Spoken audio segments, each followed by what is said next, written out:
өзіңді басқалармен салыстырсаң, үмітсіз немесе тәкаппар боласың. Өйткені әрдайым сенен де жақсы және әрдайым сенен де жаман халдегі кісілерді жолықтырасың.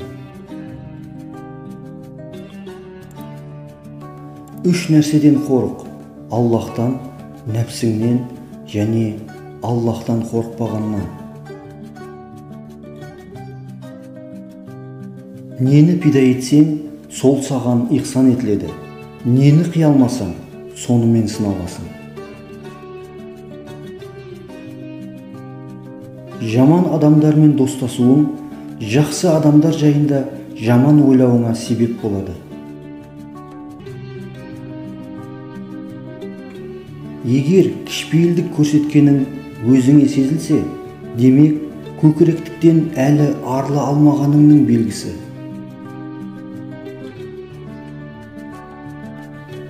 Аллах жолында не берген болсаң, өз мүлкің сол.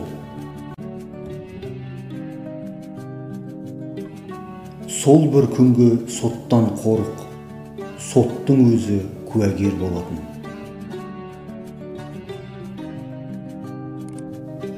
Сен Аллаға сенім арт, еш күтпеген сәтте гүл ашады үміттер. Адамның рухын екі нәрсе қарайтады: үндемейтін жерде сөйлеу, сөйлейтін жерде үндемеу. Аллаға шүкір, әр нәрсе бұл дүниемен шектелмейді. Есеп бар, әділдік бар, жәннат бар, жаһаннам бар. Шүкірлер болсын, ақырет бар.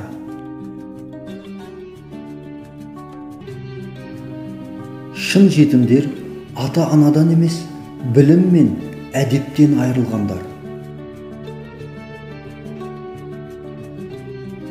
Өлімінің қашан келетінін білмейтін кісінің дүние жиып өзгеге жұмсауы надандықтан басқа еш нәрсе емес.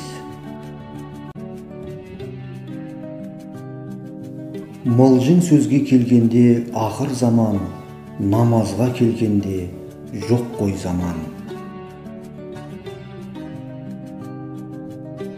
Денең құлшылықта, жүрегің махаббатта болсын.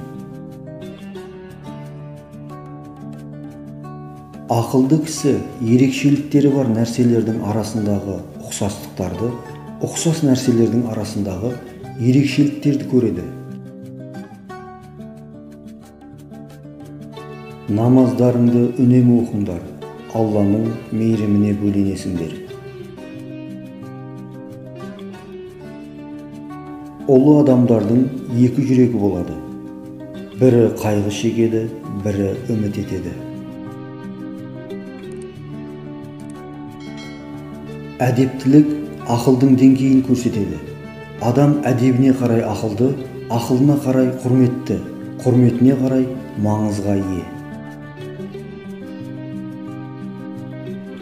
Аллах сүйген құлдарына ақыретте азап бермеу үшін күнәларына кафарат болсын деп бұл дүниеде қиындық береді.